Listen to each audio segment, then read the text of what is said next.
Hello, I'm Nari McDiarmid, and today Mining Journal's focus is on gold, copper and cobalt explorer Metal Bank. I'm speaking with Executive Chair Inés Scotland. And Inés, people likely know you for your success with Citadel, where you were a founding shareholder and grew it until its $1.2 billion takeover by Equinox Minerals. Now, Metal Bank's obviously at an earlier stage. What excites you about this company and its projects? I think it's got quite a few similarities to Citadel. We've got gold and copper, and of course, in addition, we have cobalt. It's all sort of quite similar in the fact that we're exploring, we're going to grow the exploration base, we'll do some resources and then move into feasibility study. I think the scale is quite similar, particularly for the gold project, although our Western Australian projects are shaping up to be quite multi-commodity. So that's quite exciting with some gold, nickel and iron ore, both all within our mining lease, or exploration lease, sorry.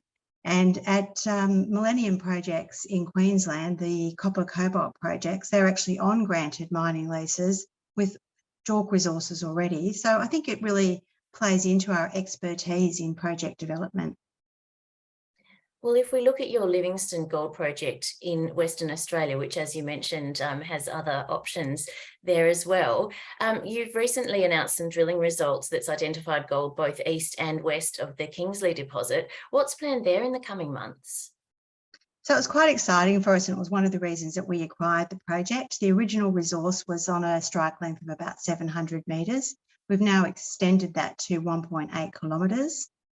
2 days ago, we finished our phase 2 drilling campaign. So over the next couple of months, we'll be getting a whole bunch of assays in, and we'll be looking to expand the resource base from that sort of 700 metre initial resource out to the 1.8 kilometres. So I'm expecting significant resource growth.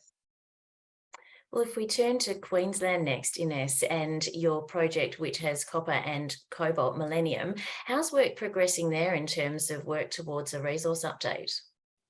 Yeah, so we said that by the end of the year, we'd like to have 10 million tonnes. We've got about 4 days left of drilling on our phase 2 campaign there. So we currently have 5.9 million tonnes of copper cobalt. The cobalt grades are some of the best in Australia, and we're seeing with the current drilling with the XRF machine that we have on site that we're getting quite good copper grades, better than that was in the previous resource.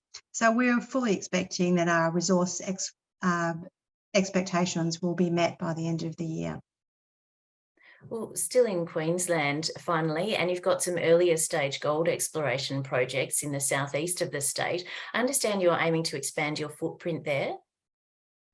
We have recently extended our footprint. One of the projects that we started doing some work on, Florey's Find, we found went sort of the mineralisation went outside of the exploration licence. So we applied for the contiguous licence and were granted that recently. We've had quite a bit of interest from parties looking to joint venture that project with us. And that's something that we're thinking of doing because it's not so core to us as the Millennium and the Livingstone project. And it's obviously a longer term project. So we're actually in discussions with some parties at the moment about a potential farm-in joint venture on that project. Well, there's lots on the agenda then, Inés, and it's great to speak with you today. Thank you. Thank you so much for your time.